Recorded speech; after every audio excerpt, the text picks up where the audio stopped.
인사합시다. 안녕하십니까? 예, 반갑습니다. 오늘은 탄력성 들어가도록 할 겁니다. 106쪽. 이제 수용급 이론 마무리 지을 겁니다. 106쪽.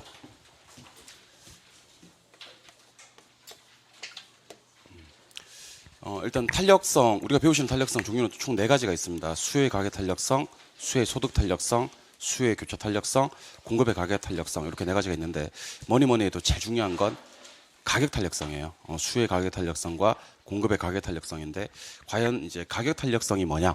정의를 한번 내려보도록 하겠습니다. 최근 출제 경향에서는요, 가격 탄력성의 의미를 알아야지만 문제를 풀 수 있는 그런 문제들도 출제가 되고 있습니다. 가격 탄력성이 뭔지 정확하게 개념을 좀 설정하시기 바랍니다. 일단 다시 말씀드리면 제목은 가격 탄력성이에요. 가격 탄력성. 자, 가격 탄력성은 자극을 줬을 때 반응이 얼마나 오느냐. 특히 또 중요한 게 반응이 중요합니다. 근데 어떤 자극을 주냐면 가격이란 자극을 줬을 때 양의 반응을 살펴보는 거예요. 가격이란 반응을 줬을 때 양의 반응이 얼마나 오냐. 그럼 가격을 만약에 10% 변화시켰을 때 양도 10% 반응이 오더라. 그럼 탄력성의 값이 1이라고 해서 우리는 이것을 단위 탄력적이다라고 불러요. 단위 탄력. 이 표현을 꼭 좀 기억하셔야 됩니다. 1일 때 단위 탄력이라고 한다. 그래서 제 입에서 가격 탄력성이란 말이 나오면 항상 기준값은 1이 됩니다. 1일 때를 단위 탄력적이라고 한다. 간혹 시험에서는 1을 생략하기도 하니까 일단 탄력성이 크다 작다의 판단 기준은 기본적으로 1이다라는 생각을 하셔야 됩니다. 이것도 모르는 사람 많습니다. 가격 탄력성을 뭐랑 비교합니까? 이렇게 물었을 때 공인중개사 공부를 한 1년 정도 하신 분들한테도 가격 탄력성을 뭐랑 비교합니까? 그러면 내가 그건 잘 모르지 내가. 그렇게 하고 1년을 보내는 거예요. 1년을. 그렇게 1년을 보내고 그 상태로 참 아찔한 현상입니다만 그 상태로 심장을 들어가는 분도 계십니다. 가격 탄력성을 1과 비교한다는 걸 모른 채로 심장에 들어가는 분도 꽤 많이 계십니다. 자, 근데 이런 경우도 있겠죠.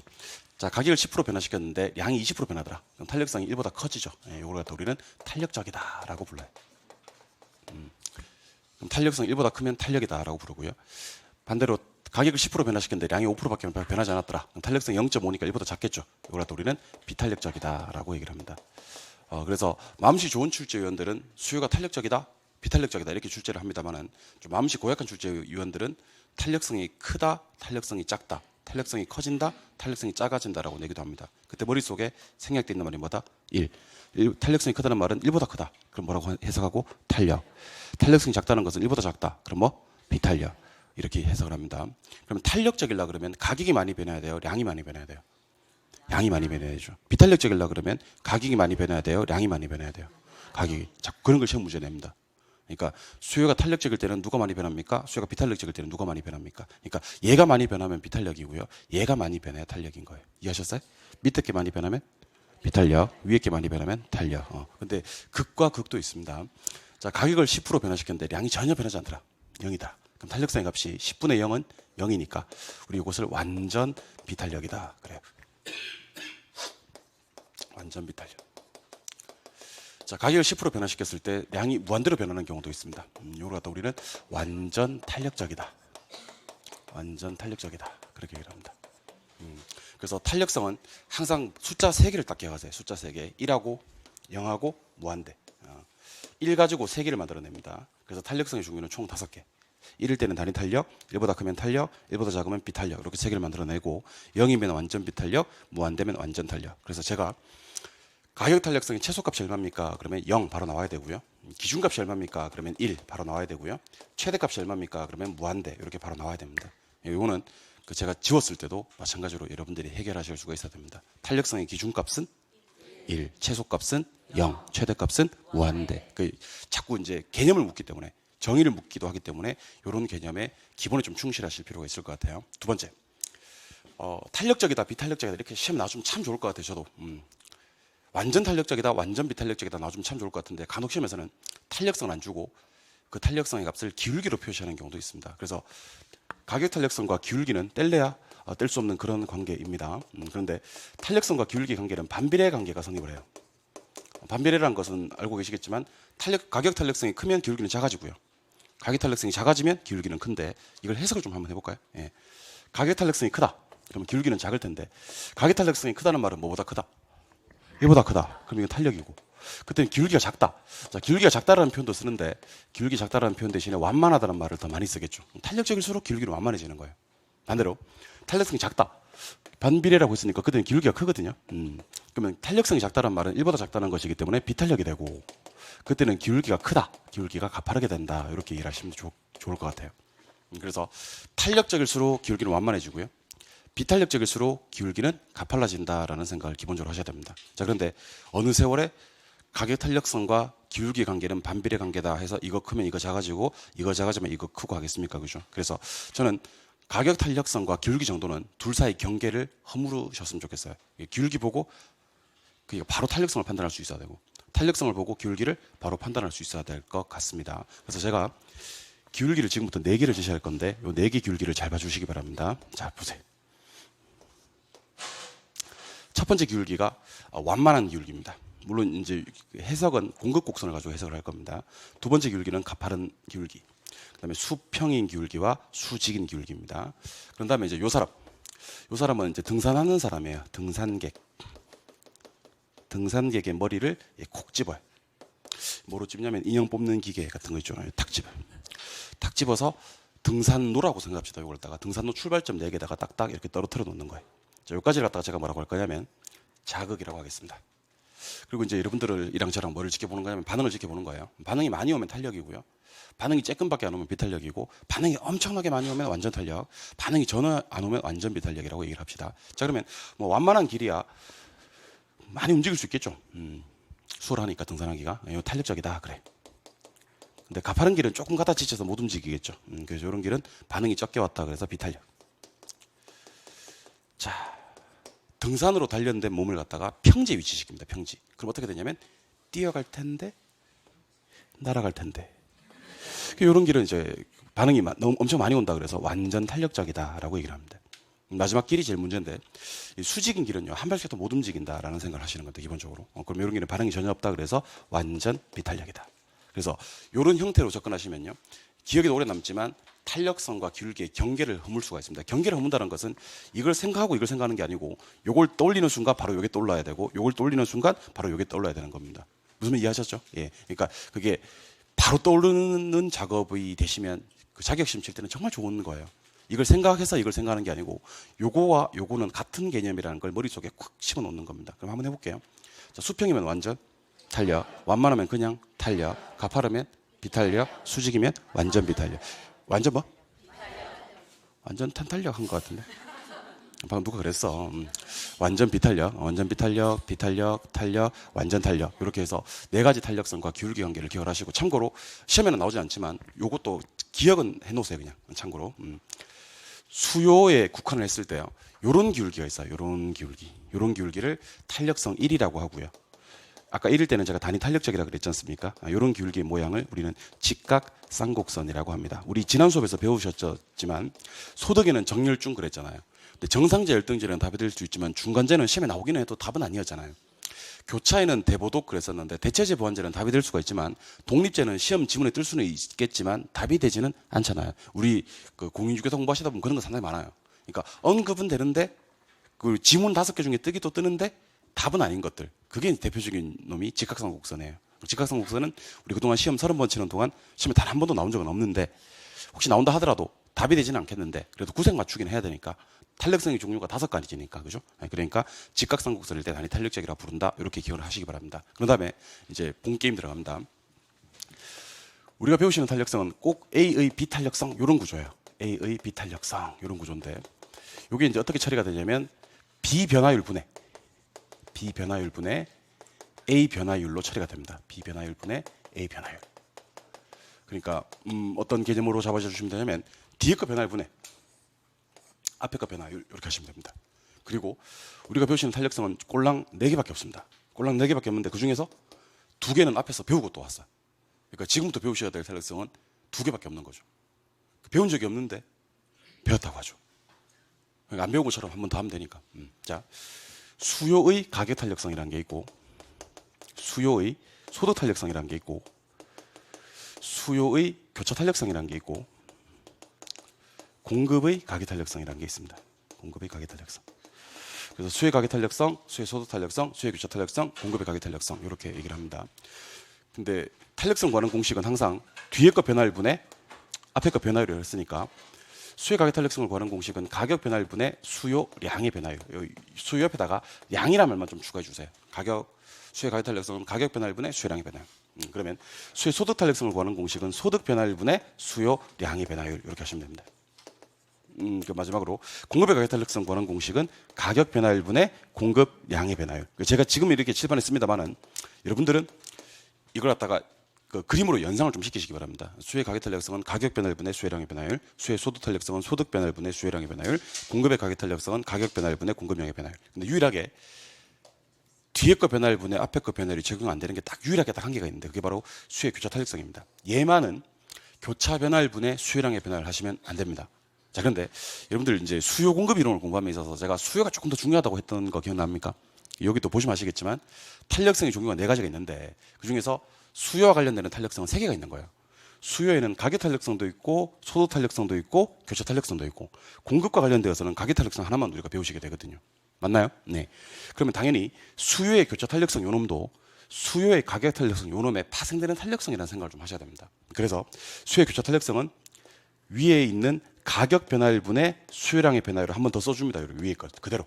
그 수요 가격 탄력성을 한 번 더 써주고 교차라는 단어가 갖고 있는 의미를 좀 파악하시기 바랍니다. 자, 우리 사거리를 뭐라고 부르냐면 교차로라고 하거든요. 사거리를 교차로. 사거리가 왜 교차로냐면 도로가 두 개가 만나거든요. 두 놈이 만날 때 교차란 말을 써요. 한 놈만 가지고는 교차란 말을 못 쓰지. 그러면 재화가 두 개 만날 때 교차 탄력성이라고 하는데 수요 교차 탄력성은 X제의 가격 변화율분의 Y제의 수요량의 변화율입니다. 이거 제가 하고 싶은 얘기를 지금 공개합니다. 자, 아파트 가격 변화율분의 아파트 수요량의 변화율은 수요의 가격 탄력성이에요. 근데 아파트 가격 변화율분의 오피스텔 수요량의 변화율은 수요의 교차 탄력성이 됩니다. 그럼 지금 제가 얘기하는 게 수요의 가격 탄력성인지 교차 탄력성인지 느낌적으로 한번 느껴보시기 바랍니다. 자, 듣고 있죠 지금? 예.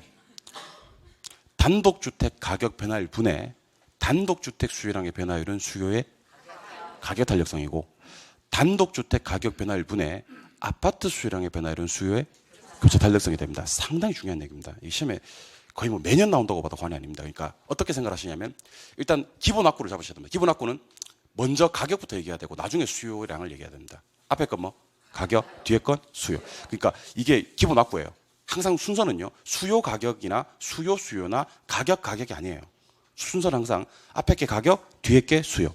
분모가 가격, 분자가 수요입니다. 근데 그게 내 거 가격, 내 거 수요면 수요의 가격 탄력성이고 내 거 가격, 다른 놈 수요면 수요의 교차 탄력성이 된다는 겁니다. 무슨 말인지 이해하셨죠? 자, 근데 가운데 두 탄력성, 수요의 소득 탄력성하고 수요의 교차 탄력성 이 놈을 우리가 앞에서 배우고 왔어요. 얘는요. 기준값이 앞에서 배우신 가격 탄력성과 마찬가지로 1이 아니라 0이 됩니다. 0. 0보다 크면 뭐가 되죠?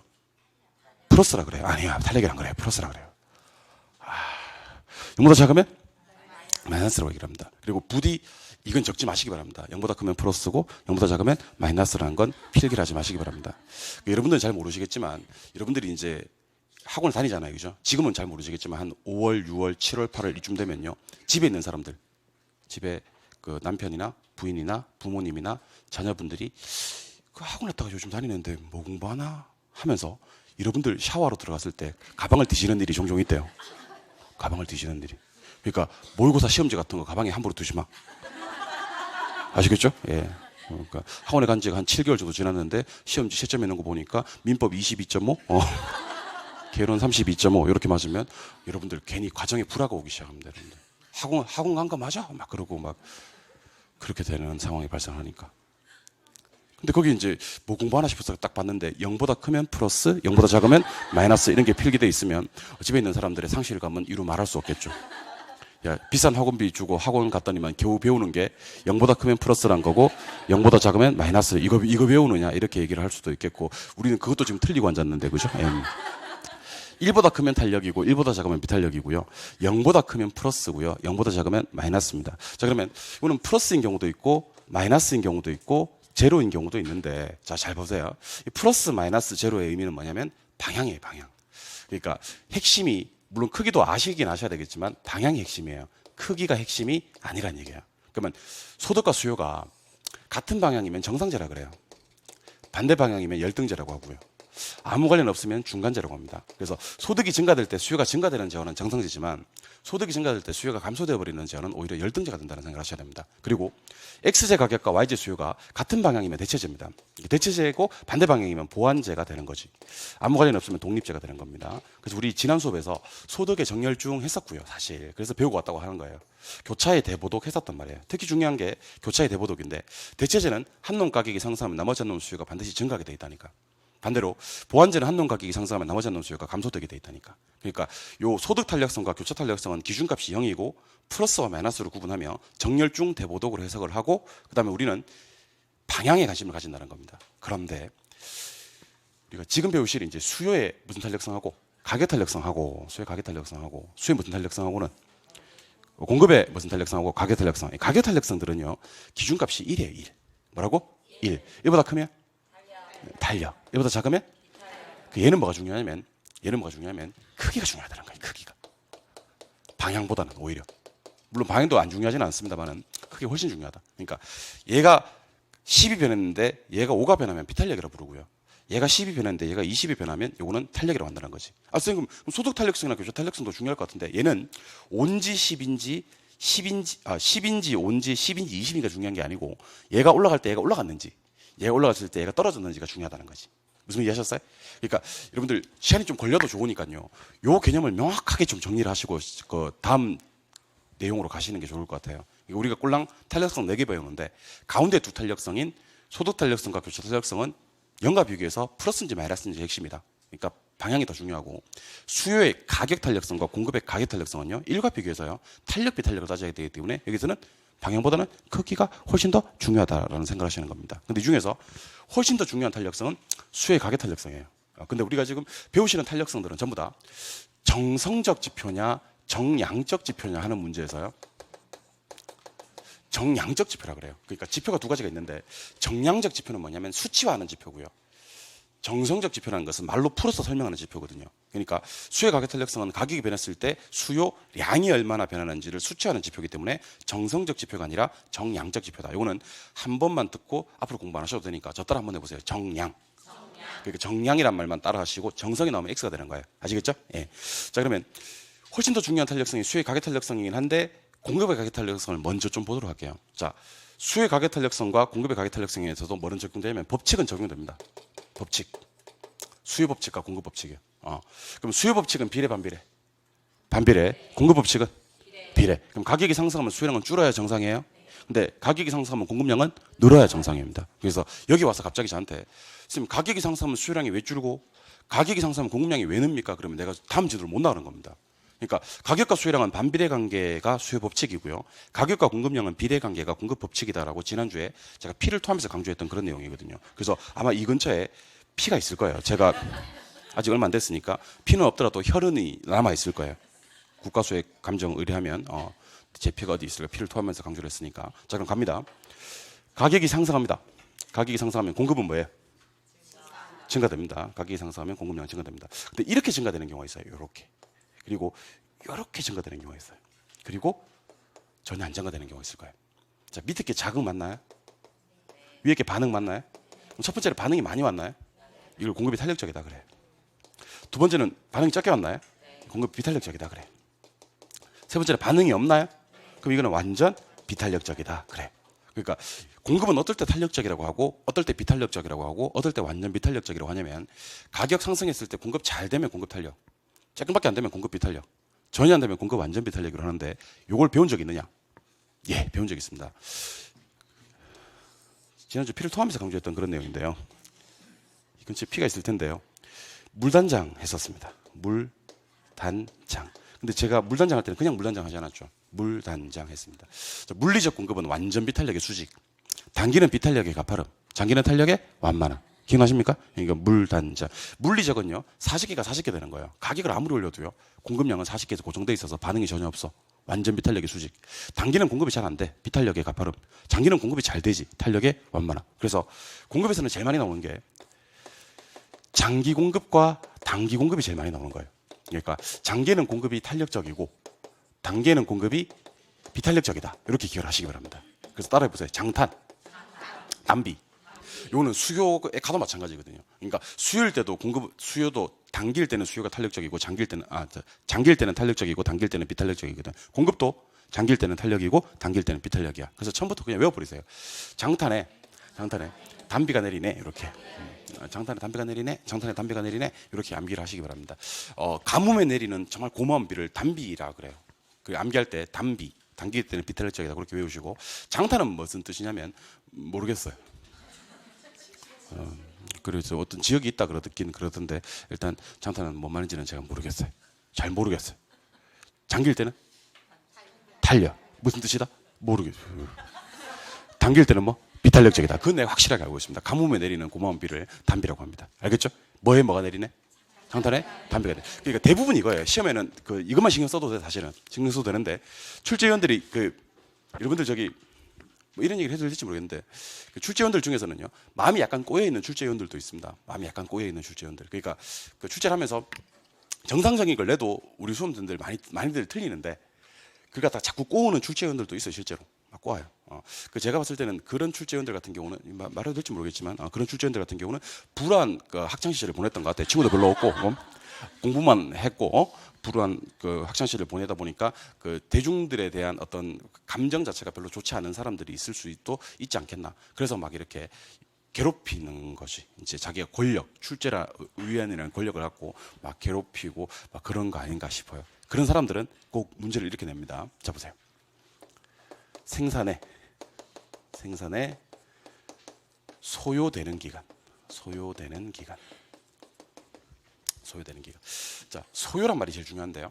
자, 물건 만드는데 걸리는 기간은 다 다를 거예요, 그죠? 물건 만드는데 걸리는 기간은 다 다를 건데, 새우깡 같은 경우는 물건 만드는데 걸리는 기간이 짧아서 공급을 하루에도 몇천 박스 잘할 수가 있어서 탄력적이에요. 근데 아파트 짓는데 보통 몇 년 걸리는지 아세요? 한 2, 3년 걸려요. 2, 3년. 아파트 짓는데 2, 3년 걸리는데 얘는 생산에 소요되는 기간이 길어서 하루에 몇천 채를 만들어내지는 못해요. 이걸 소요라고 하거든요. 그래서 생산에 소요되는 기간이 짧은 재화가 있고요. 생산에 소요되는 기간이 긴 재화가 있어요. 생산에 소요되는 기간이 짧으면 공급을 잘 할 수 있어서 공급이 탄력적이고, 생산에 소요되는 기간이 너무 길면 공급은 비탄력적이 됩니다. 그래서 우리가 흔히 신규주택이라고 하고요, 기존주택, 중고주택이라고 하는데요. 신규주택은 물건 만드는 데 소요되는 기간이 너무 길어. 공급을 잘 못해. 공급이 비탄력적이고, 기존주택은 이미 만들어져 있기 때문에 한 놈 이사 내보내버리면 공실이 되고요. 바로 공급이 가능하거든요. 도배장법만 딱 해주면. 따라서 생산에 소요되는 기간이 짧아서 공급이 탄력적이 됩니다. 그래서 혹시 쌤 나는 이게 너무 헷갈릴 예정이에요 하시는 분들은 위에 것만 공부하셔도 돼요.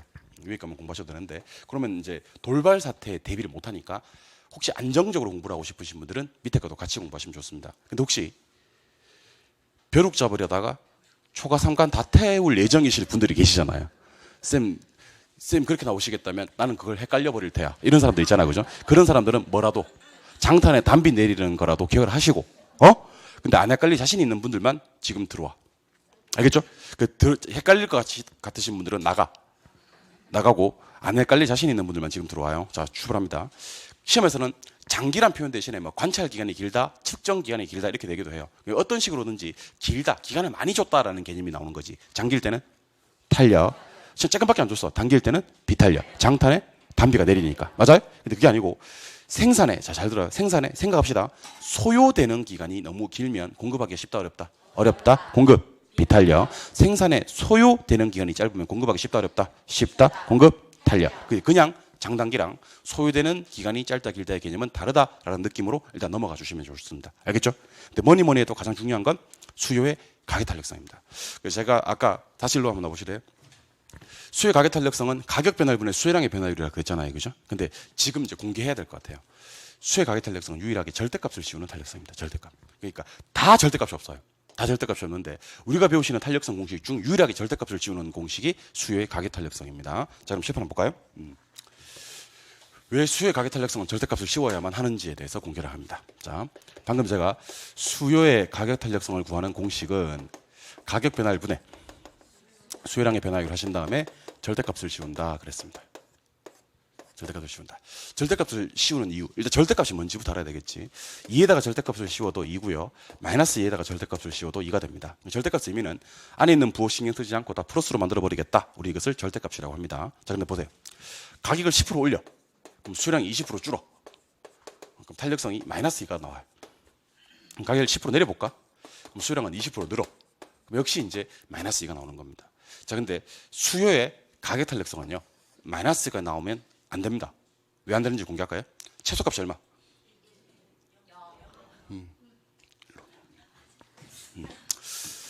자, 우리 아까 가격 탄력성을 배웠습니까? 가격 탄력성 배웠습니까? 예. 가격 탄력성 최소값이 얼마? 기준값이. 최대값이. 여러분들 내가 아까는 그 기준값을 먼저 물었고 지금은 최소값을 먼저 물었는데 자유민주주의에서 묻는 걸 좀 바꿀 수는 있지 않나요? 그럼 다시 묻겠습니다. 가격 탄력성의 최대값은? 기준값은? 최소값은? 자, 최소값 0이라는 얘기는 상당한 얘기예요. 최소값 0이란 말은 마이너스 값이 없다는 얘기예요. 마이너스 나오면 안 돼. 근데 수요의 가격 탄력성은요, 구하는 족족 마이너스예요. 구하는 족족. 다시 일로 오세요. 여러분들, 네, 왔다 갔다 하지 않게 좀 만들어주세요. 알겠죠? 저쪽으로 가겠어요. 아, 힘든데. 다시 왔어요. 자, 가격과 수요량 사이가 원래 반비례 관계입니다. 원래 반비례 관계이기 때문에 얘는 구하는 족족 마이너스가 나와야 됩니다. 근데 마이너스가 나오면 안 된다 그랬어요. 마이너스가 나오면 안 된다 그랬어요. 그래서 절대값을 씌우는 겁니다. 그래서 얘도 얼마가 나오고 2가 나오고 얘도 2가 나오는 겁니다. 그러면 지금 공급의 가격 탄력성도 최소값이 제로일 거니까 절대값을 씌워야 되겠네요. 공급의 가격 탄력성은 가격과 공급량이 원래 비례 관계예요. 원래 플러스 관계라서 절대값 없이도 무조건 플러스 나오는 겁니다. 그래서 우리가 배우시는 탄력성 중 유일하게 절대값을 씌우는 공식은 수요의 가격 탄력성이 유일하다는 겁니다. 그러니까 이렇게 문제를 내는 경우가 있는데 일단 저랑 문제를 한번 풀어볼 겁니다. 교재 한 장을 넘기셔서 교재 페이지 108쪽으로 갑니다. 108쪽 1번 문제. 네 문제 다 풀어드릴 거예요. 108쪽 1번 문제 가니까 가격이 몇 프로? 5% 뭐였다? 하락했다. 그대로 쓸게요. 가격 5% 하락. 수요량은 몇 프로 증가? 7% 증가. 그대로 쓸게요. 맞아요? 예. 그 다음에 탄력성을 구하라. 이런 문제 나왔죠? 예. 일단 검지 한번 꺼내보세요. 검지 꺼내. 따라하세요. 따라하세요. 수요의 가격 탄력성은? 가격 변화율 분의 수요량의 변화율. 절대값. 그럼 밑에 뭐 있어요? 위에. 그럼 질문 한번 드리고 갈게요. 수요가 탄력적일 때는 가격 변화율이 커요? 수요량의 변화율이 커요? 수요량의 변화율이 커요. 분자가 커야지 탄력적이지. 1보다 커지니까. 수요가 비탄력적일 때는 가격 변화율이 커요? 수요량의 변화율이 커요? 가격 변화율이 커요. 그러니까 탄력적일 때는 얘가 큰 거예요. 변화율이. 비탄력적일 때는 얘가 큰 거예요. 밑에 뭐 있어요? 위에. 이거 명심하셔야 됩니다. 이거 머릿속에 찍어 놓으세요. 수요 가격 탄력성을 거는 곳이 밑에 가격, 위에 수요량. 근데 가격이 몇 프로 변했어? 5%, 수요량은 7%. 그럼 이거 계산할 때는 7 나누기 5야, 5 나누기 7이야. 그거 계산기 꺼내. 계산기 꺼내서 7. 아니요, 계산기 꺼내서 해서. 자, 계산기 꺼내서 7 나누기 5 했어요? 얼마 나와요? 1.4. 정답은 몇 번인가요? 4번인데. 정답이 4번인데 제가 이걸 왜 계산기를 쓰라고 하는지 아세요? 계산기 쓰라고 하는 이유가 뭐냐면 이거 실제로 시험에 나왔던 문제잖아요. 그죠? 상당히 많은 수험생들이 3번 많이 체크했어요. 1.04. 1.04 많이 체크하고 심장을 나와서 뭐라 그랬냐면 이게 1.4가 아니었네? 하는 거예요. 그래서 제가 계산기를 두드리려고 하는 이유가 뭐냐면 계산기에 7 나누기 5 하면 계산기 뭐가 더 있어? 1.4. 물론 1.4라고 알지, 그죠? 근데 계산기 있는 숫자를 똑같은 숫자를 찾는 거랑 머릿속에 있는 숫자를 찾는 거랑은 좀 다를 수 있다는 겁니다. 여기서도 실수 많이 하세요, 실제로. 알겠죠? 그러니까 제가 다 이유가 있어서 그런 거니까 제가 하란 대로 하시는 게 좋을 것 같아요. 그리고 최근 출제 경향은요. 최근 출제 경향은 소수점도 나오게 만들어요. 지금은 나누어 떨어지게 만드는 건데. 그래서 암산으로 단련된 몸을 소수점 나오게 만들어주면요. 잘 안 될 수 있거든. 그러니까 웬만하면 좋은 말로 할 때 계산기 쓰시기 바랍니다. 어쨌든 답은 4번 맞나요? 네. 두 번째 문제. 두 번째 문제가 오피스텔 가격이 몇 프로? 뭐 됐어? 4% 인상. 오피스텔 가격이 4% 인상됐나요? 네. 쓸게요. 그대요. 4% 인상.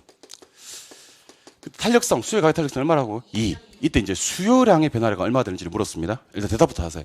여러분들 수요 법칙 알고 계세요? 수요 법칙은 가격이 인상되면 수요량이 뭐하고? 감소되고 가격이 인하되면 수요량이 증가되는 게 수요 법칙이죠. 그럼 가격이 뭐 됐으니? 인상됐으니 수요량은 감소돼야 됩니다. 그래서 답이 될 수 없는 것들을 골라낼 거예요. 3개 골라내세요. 몇 번은 답이 될 수 없어요? 1, 3, 5는 답이 될 수가 없죠. 왜냐하면 가격이 뭐 됐는데 인상됐는데 수요량은 감소해야 되는데 수요량 증가나 변화 없으면 답이 될 수가 없잖아. 맞죠? 그 다음은 쉬워요. 9구단입니다. 자, 9구단 4, 2, 4, 2, 8. 혹시 9구단, 선생님들 9구단 4단이 특히 약한데 하시는 분들은 2, 4, 8 하셔도 돼. 2, 4, 8.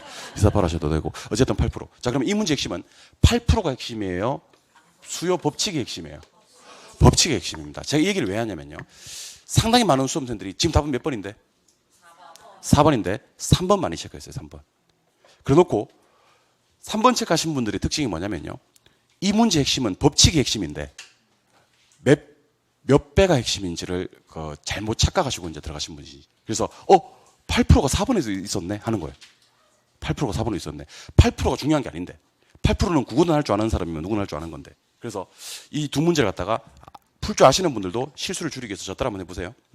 수의 가격 탄력성 구하는 공식은 무엇의 변화율분의 무엇의 변화율? 가격 변화율분의 수요량의 변화율 절대값 기억하고 계십니까? 예.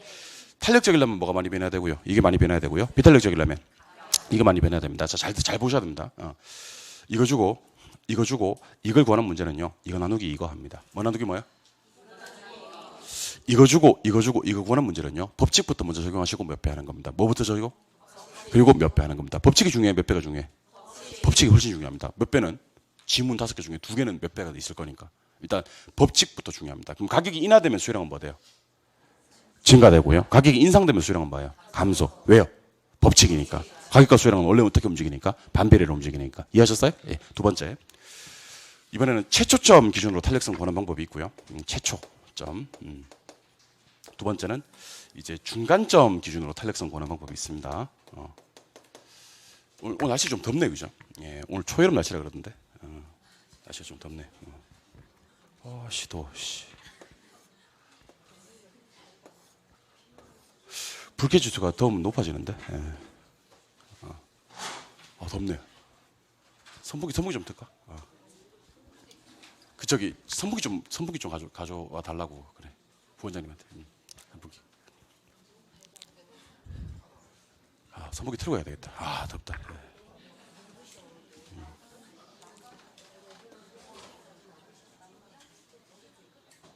됐어. 괜찮아. 선풍기 가져오면 돼. 자, 최초점 기준으로 탄력성 구할 때는요. 원래 가격분의 가격 변동분분의 원래 수요량분의 수요량 변동분 하시면 돼요. 자, 일단 미리 말씀드리면 원래 가격분의 가격 변동분 하면 가격의 변화율이 나와요. 원래 수요량분의 수요량 변동분 하면 수요량의 변화율이 나옵니다. 그래서 수의 가격 탄력성을 최초점 기준으로 정확하게 구할 때는요. 원래 변동분 합니다. 한번 따라해 보세요. 원래 변동분 시작. 자, 중간점을 기준으로 탄력성 구하라는 말은요. 평균값을 구하라는 얘기거든요. 평균은 어떻게 구하냐면 원래 가격에다가 변동된 가격을 2개를 더해줘. 그 둘 사이에 변동분을 때리는 거지. 그리고 여기다가 나누기 2를 때리는데 나누기 2는 조금 이따 할 거예요. 원래 수요량에다가 변동된 수요량을 더하고요. 둘 사이에 변동분을 때린 다음에 여기다 역시 나누기 2를 때립니다. 근데 위에도 나누기 2가 있고 밑에도 나누기 2가 있으면 약분해서 없어질 수 있겠죠. 그래서 우리 계산만 하면 된다는 측면에서는요. 더해서 변동분 합니다. 시작. 그래서 최초점 기준으로 탄력성 구할 때는 원래 변동분을 하고 중간점 기준으로 탄력성 구할 때는 더해서 변동분을 하는데 미리 말씀드릴게요. 자, 최초점으로 탄력성을 구하는 것과 중간값을 기준으로 탄력성 구하는 값은요. 답이 당연히 완전히 달라지게 됩니다. 근데 이 중요한 최초점을 기준으로 탄력성을 구하라, 중간점을 기준으로 탄력성을 구하라라는 얘기를 갖다가 저기 기퉁에 가로 안에 아주 작은 글씨로 단 옆에 해놓습니다, 보통. 그러니까 사람이 이제 익숙한 게 최초점을 기준으로 탄력성 구하는 게 사실은 조금 더 익숙하거든요. 그래서 문제도 보지 않은 채 바로 원래 변동분 하다가는 거짓골을 모면하게 됩니다, 여러분들. 알겠죠? 탄력성 구하기 전에는 꼭 이게 최초점을 기준으로 한 탄력성인지 중간점을 기준으로 한 탄력성인지를 확인하고 문제를 연습하시는 게 좋습니다. 그래서 이 문제는 첫 번째 가로 안에 뭐를 기준으로 하라고 돼 있습니까? 최초점 기준으로 탄력성 구하라고 돼 있죠? 그럼 원래 변동분을 해야 되는데 잠깐 7번 보세요. 2분의 3분의 5분의 4 이건 어떻게 계산하냐면 5, 3, 15분의 4, 2, 8 가운데 2개 곱한 게 밑으로 가고요. 첨가 마지막 곱한 게 위로 가는데 간혹 이런 거 있습니다. 50분의 10분의 그 다음에 400분의 20 뭐 이런 게 있다고 칩시다. 이런 거는요 바로 계산하지 말고 약분을 좀 하는 게 좋아요. 그럼 이거는 몇 분의 몇? 5분의 1. 이거 20으로 약분해 볼까? 그러면 이거 20분의 1 이렇게 하는 거지. 그러다 얼마? 20분의 5 이렇게 하는 거. 약분하는 연습도 한번 해보시면 좋을 것 같습니다. 그래서 최초점을 기준으로 탄력성 구할 때는 어떻게 하시냐면 지금 원래 가격이 얼마라고 돼 있어요? 1,000원이라고 돼 있죠? 맞아요? 이게 변동분은 200이에요. 왜냐면 1,000원에서 1,200으로 갔기 때문에 변동분만 써야 돼. 1,000에서 1,200으로 하면 변동분 얼마? 200. 원래 수량이 몇 개죠? 200개입니까? 변동분은 마이너스 60이라고 해야 됩니다. 왜 변동분이 마이너스 60이냐면 잘 봐야 됩니다. 200에서 260으로 가면 변동분이 60이 맞아. 200에서 140으로 가면 변동분은 마이너스 60입니다. 다시 연습 좀 해보죠. 자, 원래 80개야. 80개인데 얘가 120개로 가는 경우가 있고 40개로 가는 경우가 있어. 그러면 80개에서 120개로 가면 변동분은 몇 개지만 40개가 맞지만, 맞아요? 80개에서 40개로 가면 변동분은 마이너스 40개가 된다는 겁니다. 뭔지 알겠죠? 근데 부호는 사실 처음에는 크게 신경 안 쓰셔도 되는 게 어차피 절대값이 있기 때문에 혹시 여기 60을 올리신 분들도 틀리지는 않습니다. 사실은. 아시겠죠? 예. 그럼 요거는 약분해버리면 5분의 1이 되겠죠? 20으로 약분하면 해봅니다. 20으로. 그럼 이거는 10분의 3이 되겠죠? 맞아요? 그럼 이거는 10분의 15가 되고 탄력성 1.5입니다. 그럼 정답은 몇 번? 4번인데 잠깐 대답은 해주셔야 됩니다. 그럼 얘는 수요가 탄력적인가요? 비탄력적인가요? 탄력적인지 어떻게 하셨어요? 1보다 크니까. 맞아요? 예. 그럼 그 밑에 바로 밑에 문제 4번 문제. 다음 자료를 보고 탄력성을 구하라 라는 문제 있죠? 그럼 원래 변동분 하면 되겠죠? 절대 안 납니다. 절대 안 납니다. 절대 안 난다고. 절대 안 난다고. 많이 죽었어요. 그래가지고. 진짜 많이 돌아가셨어요. 원래 변동분 하다가 많이 돌아가셨어요. 가로 안에 보니까 무슨 점? 중간점. 그러니까 그걸 먼저 보시는 연습을 갖다 습관적으로 하시라는 거예요. 아시겠죠? 이게 여러분들 착각하시면 안 돼요. 이런 거 착각하셔서 틀리면 얼마나 아깝겠습니까, 여러분들? 할 수 있는데. 자, 원래 가격이 얼마죠? 9만 원. 변동된 가격 11만 원. 두 개를 더해. 그럼 얼마? 20만 원. 둘 사이 변동분은 2. 이게 그 유명한 더해서 변동분입니다. 가격 두 개 더하고 둘 사이 변동분 2. 알겠죠? 양 두 개 더하세요. 200. 요거 더하는데 그렇게 오래 걸려서는 안 돼요, 여러분들. 108하고 90이 더하는데 그렇게 오래 걸려서는 안 되고, 변동분은 마이너스 16입니다. 맞아요? 그럼 또 7번 보세요. 이제 이게 그 유명한 더해서 변동분인데, 요거 약분해버리면 10분의 1이 나오겠죠. 맞아요? 요거는 약분해버리면 4로 약분해보면 50분의 4가 나옵니다. 4로 약분하면. 그럼 얘가 50분의 40이 됩니까? 예. 그럼 탄력성은 0.8이 됩니다. 그럼 답은 몇 번? 3번. 0.8이면 탄력이에요, 비탄력이에요? 비탄력이 되겠죠. 되셨어요? 예, 답은 3번인데. 근데 시험장에 딱 들어갔는데 요 문제가 딱 한 문제가 딱 남았어. 만약에 예를 들면 민법도 다 풀었고 개론도 다 풀었고 막힘까지 다 했는데 요 문제가 한 문제가 딱 남았는데 시계 보니까 한 2초 정도 남은 거지. 그럼 12초 뒤에는 답지를 걷어갈 것 같은 느낌이야. 감독관이. 그럴 때는 더해서 변동분 할 겨를은 없겠죠. 그죠? 예. 그때는 어떻게 하냐면 찍어야죠. 예. 찍을 때 유의할 점 아셔야 됩니다. 1번을 찍으시면 안 돼요. 1번을 찍을 수가 없는 게 1번은 탄력성이 얼마죠? 근데 뭐라고 돼 있어요? 그럴 수가 없어요. 0.9인데 탄력일 수가 없어요. 1번 배제. 4번을 찍으면 안 돼요. 4번은 탄력성이 얼마죠? 1.1이죠. 1.1인데 뭐라고 돼 있어요? 비탄력이 돼 있죠. 그러니까 요거는 배제하고 몇 번 중에 2, 3, 5 중에 찍으셔야 됩니다. 알겠죠? 그러니까 공부 잘하는 사람들이 찍는다와 공부 못하는 사람들이 찍는다가 약간 다른데요. 공부 잘하는 사람들은 찍을 때도요. 문제는 못 보더라도 지문 5개는 봐요. 그리고 찍어요. 진짜. 공부 못하는 사람들은 어떻게 찍냐면요. 오늘따라 비도 오고 1번 찍을까 그래요. 비 오는데 왜 1번을 찍는지 모르겠지만 아무튼 비가 오니까 1번을 찍겠다. 막 그러면서 1번을 찍고요. 오늘따라 4번 땡긴다 그러고 4번 찍고 다 죽어버려 하고 4번 찍고 막 그래요. 그렇게 찍는 것은 올바른 모습이 아니지 않나라는 생각이 드네요. 자, 그럼 계속 갑니다. 7번 보세요. 여러분들 수의 가계 탄력성 지금 느낌은 왔죠, 그죠? 예. 그러면 자 갑니다. 계속 공식을 써볼 거예요. 여러분 연습하시라고.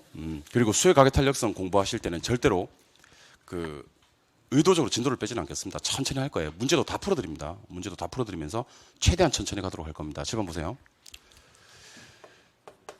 수요의 가계 탄력성. 가격 변화율분의 수량의 변화율을 하시고 절대값을 씌우시면 수의 가계 탄력성이 됩니다. 밑에 게 자극이고요. 위에 게 반응인데요. 반응이 많이 오면 탄력이라 부르고 반응이 적게 오면 비탄력이라 부르고 반응이 전혀 없으면 완전 비탄력이고 반응이 엄청나게 많이 오면 완전 탄력이라 부릅니다. 집안 한번 보세요. 가격을 올립니다. 자, 가격을 올리면 수요량은 줄어요. 왜 줄냐면 그게 수요 법칙이거든요. 수요량이 줄는 그림을 제가 도망가는 그림으로 보여드릴게요. 막 도망갔어.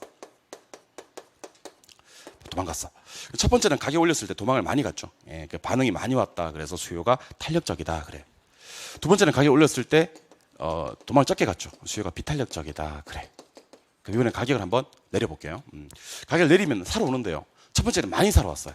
그럼 수요가 탄력적이고요. 두 번째는 조금밖에 안 사러 왔어요. 수요가 비탄력적이 됩니다. 그럼 결국 결론만 소개해드리면 가격 올렸을 때 도망 잘 가면 수요가 탄력적이라 그래요. 가격 올렸을 때 도망 잘 못 가면 수요가 비탄력적이라 그래요. 그럼 어떨 때 수요가 탄력적이냐면요. 대체재가 많으면 도망 잘 갈 수 있어요. 수요가 탄력적이고요. 대체재가 적으면 도망 잘 못 가겠지. 수요가 비탄력적입니다.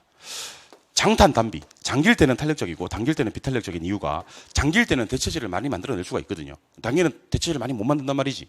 두 번째, 용도가 다양하면요. 그만큼 용도 전환이 용이할 수가 있습니다. 용도 전환이 용이하거나 용도가 다양하면 수요가 탄력적이지만 용도 전환이 곤란하면 도망 못 가니까 수요가 비탄력적입니다. 그럼 과연 용도 전환이 용이한 부동산은 어떤 부동산이냐? 주거용과 사치재라 그래요.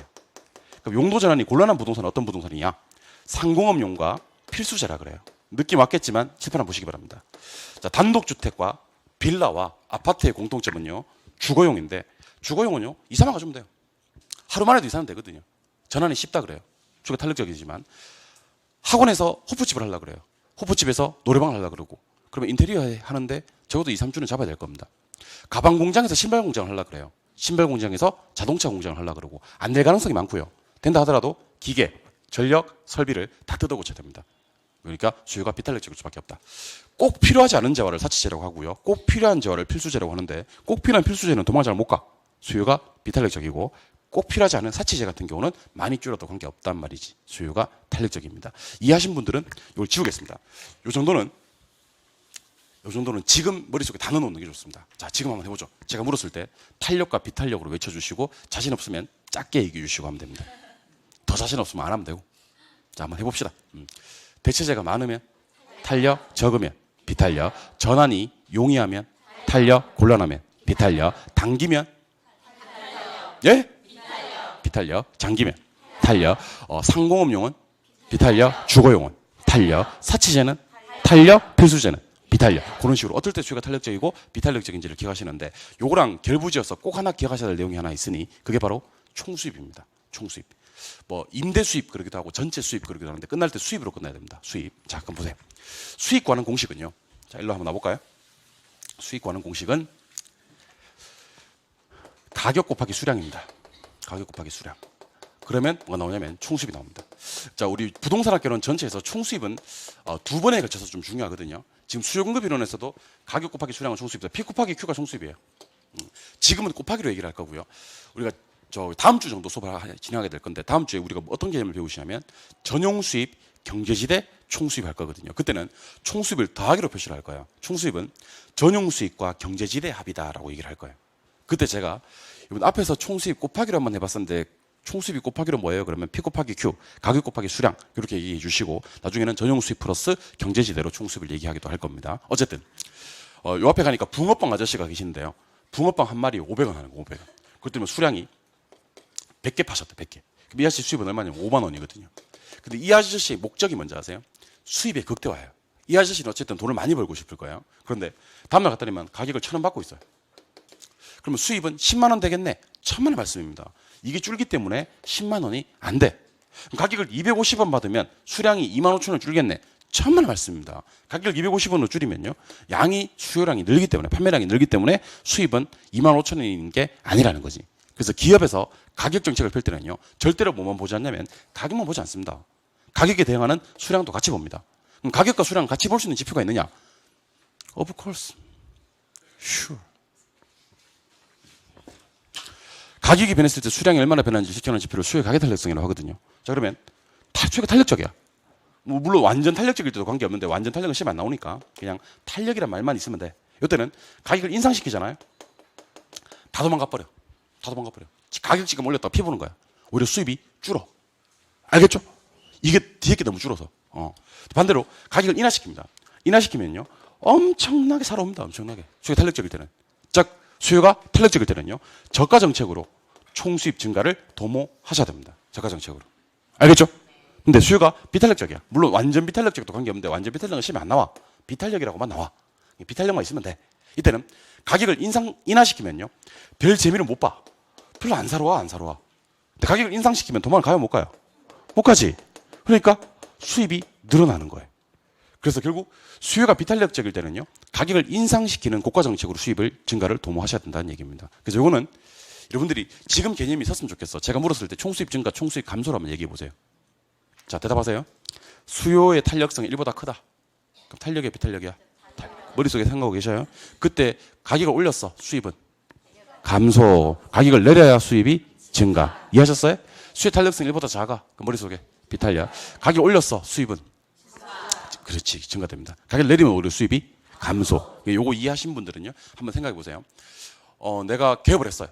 개업을 했는데 그 중개업소 개업을 했지. 중개업소 개업을 했는데 수요가 탄력적인 것 같아. 그리고 수요가 비탄력적인 것 같아. 어떤 정책을 펴야 되는지를 한번 판단해 봅시다. 그럼 지금 내가 수요가 탄력적인지 비탄력적인지 어떻게 알아? 이렇게 얘기하시는 분들은 또 수업을 잘못 들으신 거예요. 그럼 내가 너무 힘들어요, 여러분들. 힘들지만 해볼게요. 여러분들 내가 개업을 하다 보니까 내 중개업소 말고도요. 옆에 보니까 중개업소가 한 8개, 9개 있어. 내 거 같은 중개업소가. 대체재 많은 거야, 적은 거야?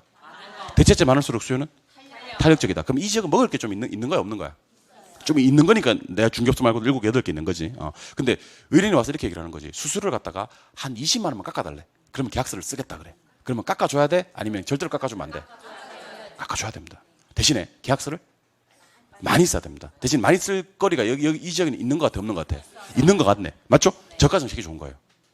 그러니까 깎아달라고 하는데, 저는 그런 스타일 아닙니다. 저는 안 하면 안 했지. 나는 그런 스타일 아닙니다. 그러다가는요, 다른 일 해야 돼요. 알겠어요? 그런 스타일 아닌 게 어디 있어. 해야지. 근데 여러분들이요, 그 오피스텔, 저체 위에 보니까 한 300실 정도 되는 오피스텔, 물건이 300개 정도 돼요. 300실 정도 되는 오피스텔이 하나 있는데, 그 1층에 독점 중개업소를 분양을 받은 겁니다. 그거는 임대로는 힘들 거고 분양을 받았어.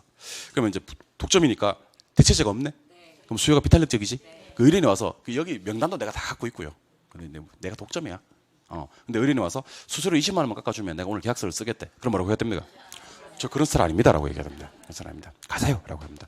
가면 어떡해? 내일 옵니다. 내일 와요. 고가 정책으로 가도 수입을 증가시켜 줄 수가 있다는 얘기입니다. 무슨 말 이해하셨죠? 그러니까 지금 제가 했던 수업이 이해되시는 분들만 개공하세요. 아시겠어요? 혹시 선생님 내 도대체 그 무슨 말인지 모르겠고 지금은 혹시 알겠는데 다음에 까먹을 것 같고 이런 분들은 소공하세요. 소공. 절대로 개업하지 마. 알겠죠? 망해. 그러니까 소공하세요. 네, 이해되시는 분들은 개공하시고. 근데 하나 남았지. 탄력 완전 탄력했고 비탄력 완전 비탄력했고. 탄력이나 완전 탄력이든 탄력이란 말이 있다면 저가 정책이 좋고요. 비탄력이든 완전 비탄력적이든 비탄력이란 말이 있다면 고가 정책이 좋아요. 하나 남았는데 그게 단위 탄력이잖아. 단위 탄력이 뭐냐면 이거거든. 자 보세요. 탄력성 1이야. 단위 탄력. 자 그럼 한번 해볼게. 가격을 10% 올리면 수량이 몇 프로 줄고? 10% 줄어야지 1이지. 10% 내리면 몇 프로 늘어? 10% 늘어. 그래야지 1이지. 맞아요? 그러면 가격 변화된 만큼 뭐가 변해야 돼? 수량이 변해야 돼. 자, 그럼 여기다 쓸게요. 제가. 여기다 쓸게요. 드디어 나오네. 자, 탄력성 1입니다. 탄력성 1을 단위 탄력적이라고 합니까? 그때 가격을 10% 올립니다. 수량 몇 프로 줄고? 10% 줄고. 가격을 10% 내립니다. 수량 몇 프로 늘고? 10% 늘고. 이게 변화된 만큼 이게 변해야지 탄력성 1이잖아. 그때는요. 총수입이 변함이 없습니다. 총수입 불변입니다. 맞아요? 그래서 우리 부동산학 개론에서 이 불변이라는 게 있어요. 불변. 상당히 중요한 테마인데요. 이게 4종 세트가 있습니다. 4종 세트. 자, 1, 2, 3, 4입니다. 자, 잘 들어요. 첫 번째는 따라해보세요. 같다면, 완탄, 완비, 단위. 이때 불변을 외쳐주시는데요. 같다면은요, 뭐를 불변으로 외쳐주시냐면 몰랐던 게 하시면 돼요. 뭐였던 게? 몰랐던 게 불변. 완탄일 때는요, 가격 불변. 완비일 때는요, 양 불변. 이제 오늘 마지막이에요. 단위 탄력적일 때는 총수입 불변.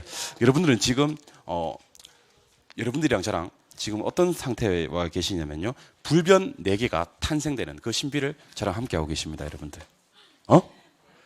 참 경이롭죠. 우리 불변이 우리 부동산 학교에서 불변 해봐야 꼴랑 4개밖에 없거든요. 그 불변 4개가 다 탄생하고 있는 그 신비를 여러분들은 저랑 함께 하고 계십니다. 경이롭지 않습니까? 모르겠나요? 자, 한번 해볼게요. 같다면은 뭐 불변? 그다음에 완탄일 때는 뭐 불변? 완비일 때는? 단위 탄력적일 때는? 제가 이걸 왜 강조하는지 아세요? 문제 이렇게 나옵니다. 자, 수요가 단위 탄력적일 때는 가격을 아무리 변화시켜도 수량이 불변이다. OX, X. 양불변은요, 완전 비탄력적일 때 양불변이에요. 아시겠어요? 근데 마치 감쪽 같습니다. 왜냐하면 뭔가 불변을 배운 적이 있거든. 배운 적이 있어. 그러니까 단위 탄력 이렇게 나온다니까. 단위 탄력적일 때는 가격을 아무리 변화시켜도 수량이 불변이다 이렇게 나온다니까. 가격을 변화시키면 수량이 변해 안 변해? 변해야지 단위 탄력이에요. 뭐만큼? 가격 변화시킨 만큼. 뭐가 불변이지? 총수의 불변이라는 겁니다. 아시겠죠? 그래서 이렇게 공부합시다. 오히려 얘가 변했을 때 얘가 불변이고 얘가 변하고 얘가 불변이다 이렇게 하기보다는요. 마지막 답을 가지고 다시 앞으로 가는 겁니다. 그러니까 수의 탄력성이 단위 탄력적일 때는 가격을 아무리 변화시켜도 수량이 불변이다 이렇게 나왔어. 수량이 불변이다. 그러면 양불변은 무슨 탄력적일 때야? 완전 비탄력적일 때지 단위 탄력적이 아니잖아. 단위 탄력적일 때는 뭐가 불변이라고 해야지? 총수의 불변이라고 해야지 양불변이라고 하면 안 된다. 이렇게 해결하시기 바랍니다. 그러니까 불변 나오면 긴장 딱 하시고 4개 걸리는지를 확인하시는 연습 해주시기 바랍니다. 아시겠어요? 예. 그 다음에 저랑 문제를 풀 건데 오늘 문제 많이 풀어드릴 거예요. 오늘 잘 걸렸어요. 잘 걸렸어요. 112쪽에 길잡이 문제 1번. 자, 112쪽에 길잡이 문제 1번 보고 계시나요? 예. 틀린 거 찾아라 그랬어요. 틀린 거 찾아라. 1번.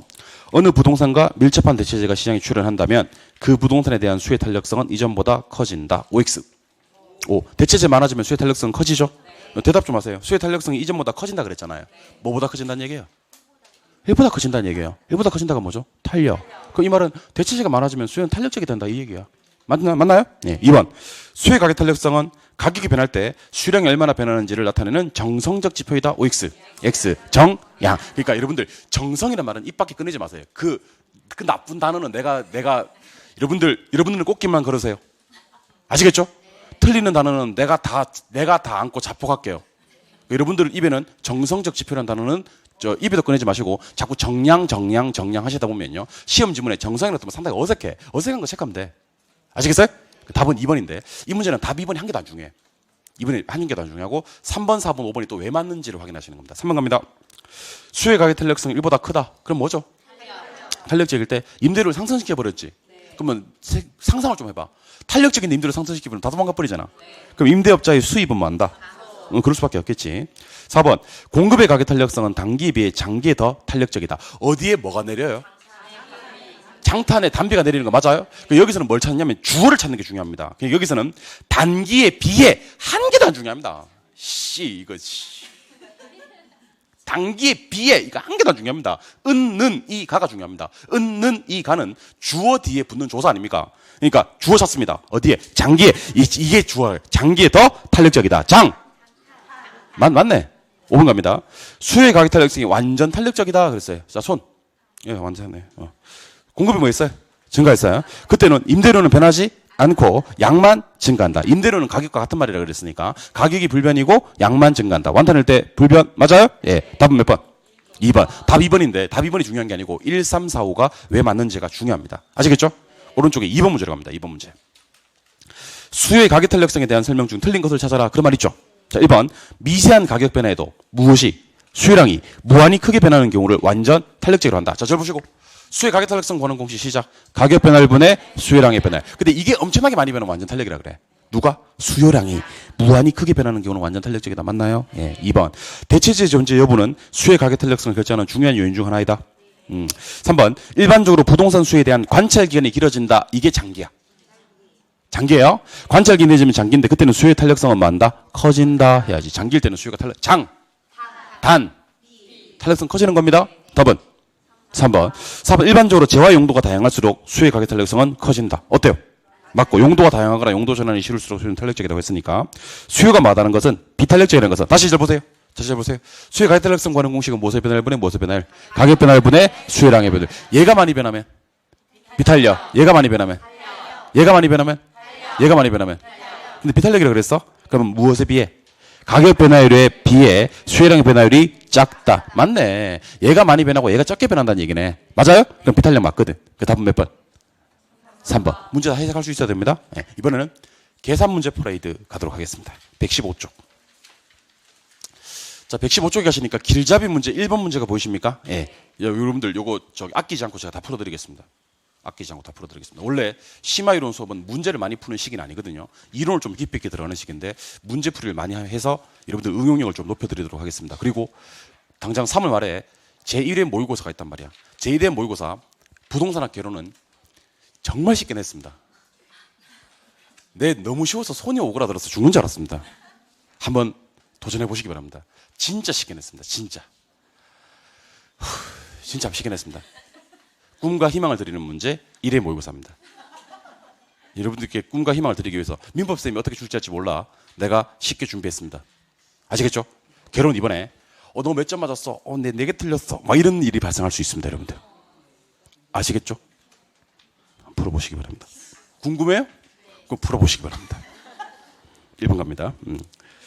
최근 부동산 시장에서 소형 아파트 임대료가 몇 프로 상승함에 따라 10% 상승함에 따라 소형 아파트 임대 수요량은 5% 감소한 반면 오피스텔 수요는 7% 증가했다. 가론에 들어갈 내용으로 옳은 것을 찾아라 하는 문제인데요. 만약에 제가 이 문제를 한 번 보고 여러분들은 안 볼 것 같으면 저는 이 문제에다가 네모를 3개 쳐드렸을 겁니다. 소형 아파트 있습니까? 그 옆에 보니까 또 소형 아파트 있습니까? 한 줄 내려오니까 오피스텔이 있습니까? 그렇게 네모를 쳤을 건데 여러분들은 집에 가서 이 문제를 한 번 더 풀어야 되기 때문에 원본을 유지해 주시기 바랍니다. 네모를 하신 분들은 지워주시기 바랍니다. 볼펜으로 했는데 화이트로 지워주시기 바랍니다. 형광펜 쳐버렸는데 칼로 긁어내시기 바랍니다. 칼로 긁어내시고 칠판 한번 바라봐 주시기 바랍니다. 칠판 바라봐 주세요. 자, 여러분들 수의 가격 탄력성 구하는 공식은 무엇의 변화를 분해? 가격의 변화를 하시면 되고 수요의 교차 탄력성 구하는 공식이 있습니다.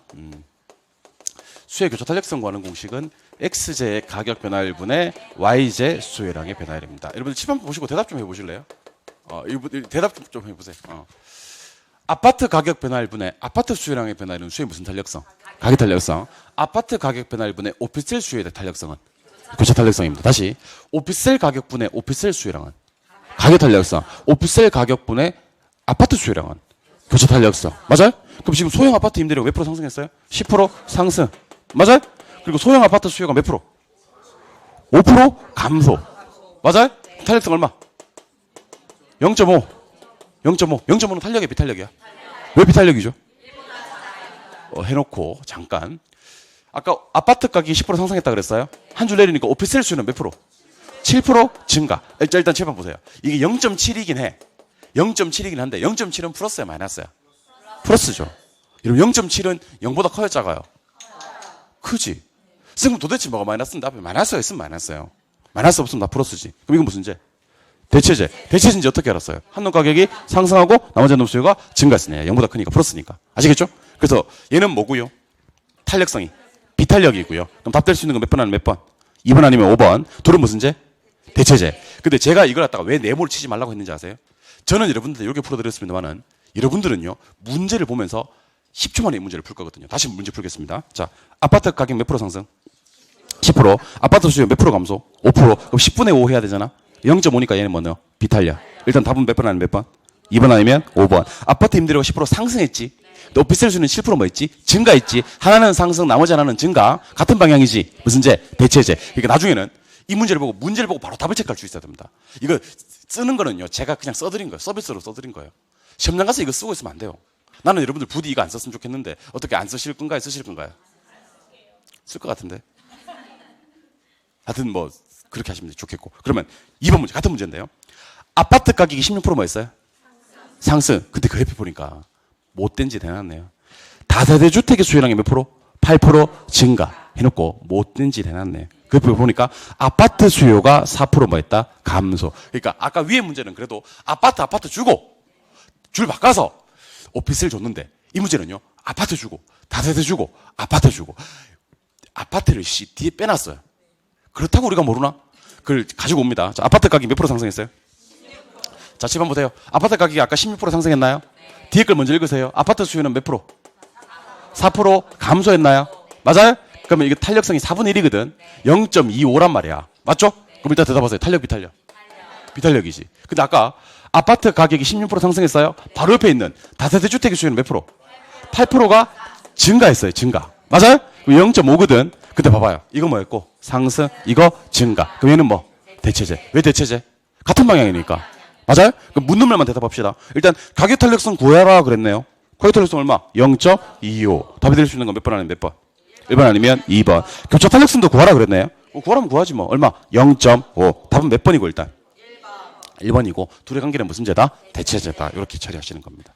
무슨 이해하셨죠? 근데 이것도 이제 시험장에 막상 들어가셔서는 연습할 때 어떻게 연습하냐면 이렇게 연습합니다. 자, 아파트 가격이 몇 프로? 16. 그 줄 끝에 아파트 수요는 몇 프로? 4%. 16분의 4는 4분의 1이잖아. 그럼 뭐 0.25. 그 여기서는 안 물었지만 일단 비탄력이야 이거.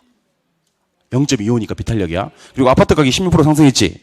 그리고 다세대가 8% 증가했지. 그럼 0점 모이면서 오면서 둘은 무슨 제다? 대체제. 이렇게 문제 보면서 바로바로 답을 체크할 수 있었으면 좋겠습니다. 그게 제가 여러분들한테 전달하고 싶은 메시지, 여러분들이 해야 될 궁극적인 목표입니다.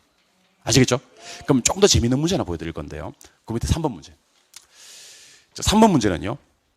두 번째 줄 끝에 한가 봐요. 소형 아파트 임차 수요에 무슨 탄력성? 교차 탄력성을 물었고, 그리고 이 둘의 뭐를 물었다? 관계를 물었습니다. 근데 이 문제가 재밌는 게, 자 보세요. 오피스텔 가격이 몇 프로 상승했어요? 10% 상승했어요? 근데 오피스텔 수요가 몇 프로 감소했어요? 15% 감소했어요. 아까 문제랑 달라. 왜 다른지 알려드릴게요. 아까는 가격 탄력성도 구하고 교차 탄력성도 구하는 문제였어요. 맞죠? 근데 이번에는 교차 탄력성만 구하면 되는 문제입니다. 그럼 이때는요, 10분의 15를 할 필요가 없어요. 없는데 왜 냈대? 헷갈리라고. 없는데 왜 냈냐면 헷갈리라고. 여기서는요, 오피스텔 임대료가 10% 상승했죠. 그 줄 끝에 소형 아파트 임대료가 5% 증가한 거, 이것만 중요하지. 가운데 있는 오피스텔 수요가 15% 감소한 건 한 개도 안 중요합니다. 왜냐하면 가격 탄력성은 안물. 그러니까 가격 탄력성 안물. 교차 탄력성만 물. 그러면 이거를 문제 바로 갑시다. 10% 상승했지. 근데 소형 아파트 임대료가 5% 증가했지. 그럼 일단 뭐고? 0.5고. 둘은 무슨 제다? 대체제다. 왜? 같은 방향이니까. 답은 몇 번? 4번이 되는 겁니다. 이해하셨어요? 이 정도 문제를 갖다가 좀 쉽게 풀 수 있어야 됩니다. 그래서 저는 115쪽, 집에 가서 115쪽 갖다가 제가 아까 원본 유지하라 그랬잖아. 원본 딱 유지한 상태에서 1번 문제 푸는데 한 15초, 2번 문제 푸는데 한 15초, 3번까지 푸는데 15초. 그래서 이 페이지 다 푸는데 1분 딱 시간 재서 풀었으면 좋겠습니다. 어때요? 말을 한 장 넘기시면 돼요. 한 넘기시면 4번, 5번. 4번, 5번인데요. 집을 한번 보시기 바랍니다. 4번, 5번. 이 문제를 저는 이름하여 수요의 가격 탄력성과 수요의 소득 탄력성 콜라보 문제라고 해보고 싶어요. 수요의 가격 탄력성과 수요의 소득 탄력성. 수요의 소득 탄력성은 소득의 변화를 분해 수요량의 변화를 받습니까? 자, 질문 드립니다, 여러분들. 이 문제가 나오게 된 내가 배경을 알려드릴게요. 이 문제가 나오게 된 배경. 자, 가격 올리면 수요량은 늘어 줄어? 줄어요. 누가 는다고 한 것 같은데? 여러분들 가격 올리면 수요량은 늘어야 하신 분들은 진짜 힘들어요. 그러면 내가 아시겠어요? 여러분들 내가 마음이 아파요. 지금 우리가 수요공급 이론을 2주째 하고 있는데 가격 올리면 수요량이 늘어요 그러시면 내가 힘들어요 진짜. 여러분 그래서 두 분 다시 그러지 마세요.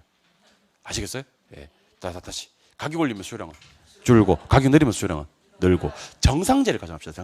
정상제일 때는 소득이 증가되면 수요량은 늘어요 줄어요? 늘어요? 정상제는 소득과 수요가 같은 방향이니까. 그럼 시험 문제가 어떻게 나오는지 알려드릴게요. 가격도 올리고 소득도 증가시킨다고 시험했다. 뭐도 올리고? 가격도 올리고 소득도 증가. 그럼 대답하세요. 수요량은 늘어요 줄어요? 줄 수도 있고 늘 수도 있죠. 궁금하지 않습니까? 그 궁금한 걸 문제 냅니다. 그러니까 가격만 올리면 100% 수요량은 줄어요. 맞죠? 근데 소득을 증가시키면 수요량은 또 늘거든요. 여러분 한번 생각해 보세요. 내가 어떤 물건이 사고 싶은데 가격이 올랐어. 그럼 못 사? 못 사지. 맞죠? 근데 내 소득이 늘었어. 그럼 또 살 수도 있지. 그럼 사겠어 안 사겠어? 모르지. 계산해봐야 알지. 누가 더 센지 계산해봐야지 알지. 가격이 더 세게 올랐는지 내 소득이 더 세게 증가했는지를 계산해봐야 알지. 그러니까 괜찮아요 여러분들. 괜찮아요. 이씨 근데 중개업 할 때 필요 없다 이거 사실은.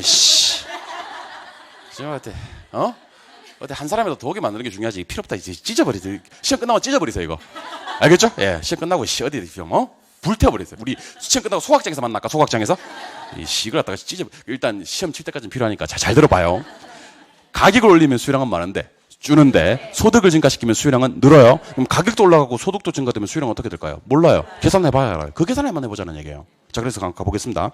수요의 가격 탄력성과 소득 탄력성 각각 0.9와 0.5다. 자, 보세요. 이게 0.9고 가격 탄력성이 각각이라 그랬으니까 0.5다. 맞아요? 네, 가격은 2% 상승했고 소득은 4% 증가했다. 이렇게 됐어요. 4% 증가했다. 맞아요? 그때 요 두 개 보이시죠? 요거 두 개. 요 두 개 갖다가 제가 위에 있으면 헷갈리니까 요 밑에서 두 개를 계산해 드릴게요. 밑에서. 그리고 이게 전체 썼어요? 예. 29 18 1.8%가 감소합니다. 그럼 마이너스 1.8% 맞습니까? 네. 플러스 45 2%는 증가 맞습니까? 네. 2%는 왜 증가해요? 소득을 증가시키면 수요량은 느니까. 그러니까 이거만큼은 뭐 해주고 감소해주고 이거만큼은 이거만큼은 증가해주고 그럼 결국 남은 게 0.2가 증가돼. 이때는 누가 이긴 거냐면 소득이 이긴 거예요. 가격 오른 것보다는 소득 증가된 게 이긴 거예요. 그럼 결국 산다 안 산다? 산다. 얼마 더 산다? 0.2 더 산다. 원래 같았으면 얼마 더 샀을 건데 2를 더 샀을 건데 가격이 오르는 바람에 1.8이 줄어버리거든. 그럼 결국 0.1을 더 산다는 얘기야. 답은 몇 번?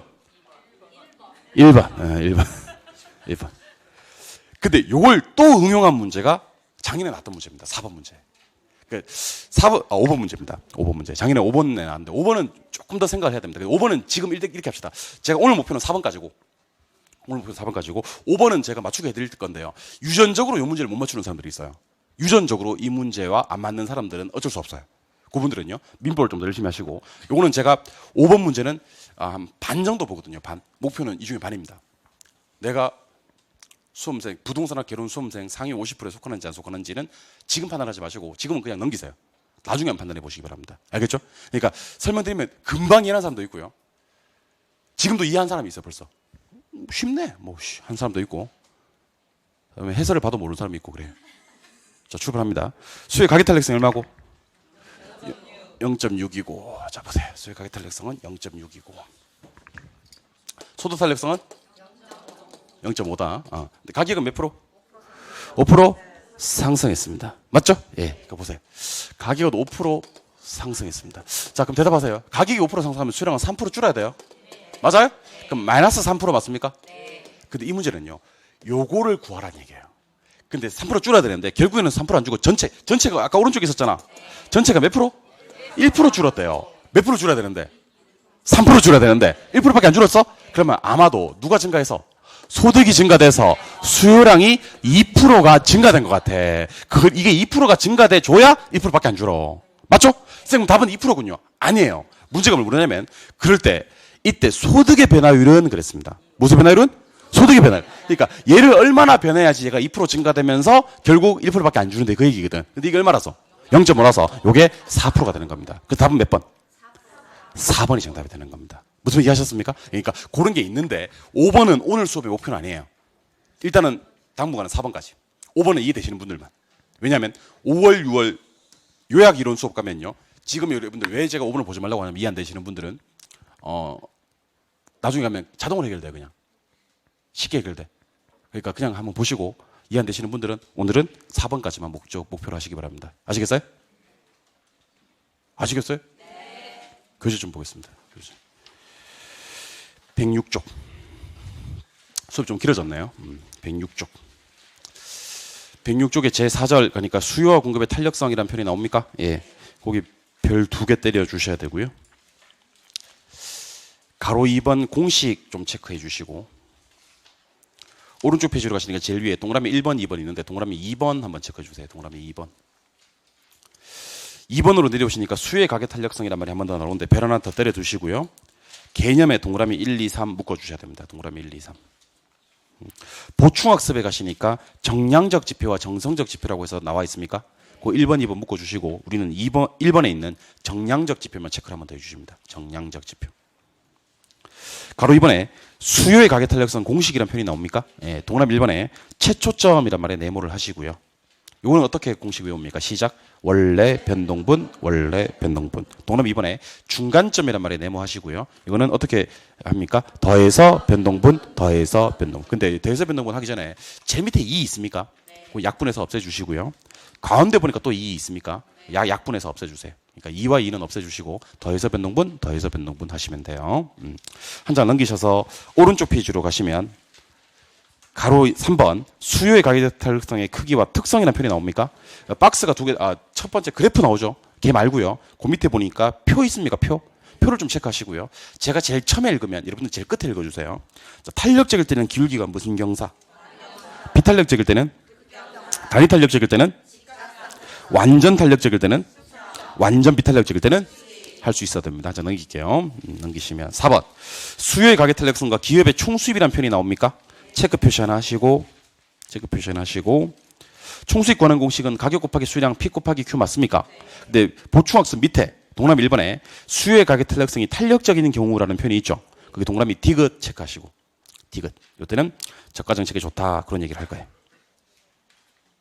오른쪽 페이지로 가시니까 동그라미 2번에 수의 가격 탄력성이 비탄력적인 경우라는 표현이 있습니까? 그것도 디귿 체크하세요. 이때는 이제 고가 정책이 좋다 그런 얘기를 할 거예요. 근데 동그라미 3번에 수의 가격 탄력성이 단위 탄력적인 경우라는 표현이 있습니까?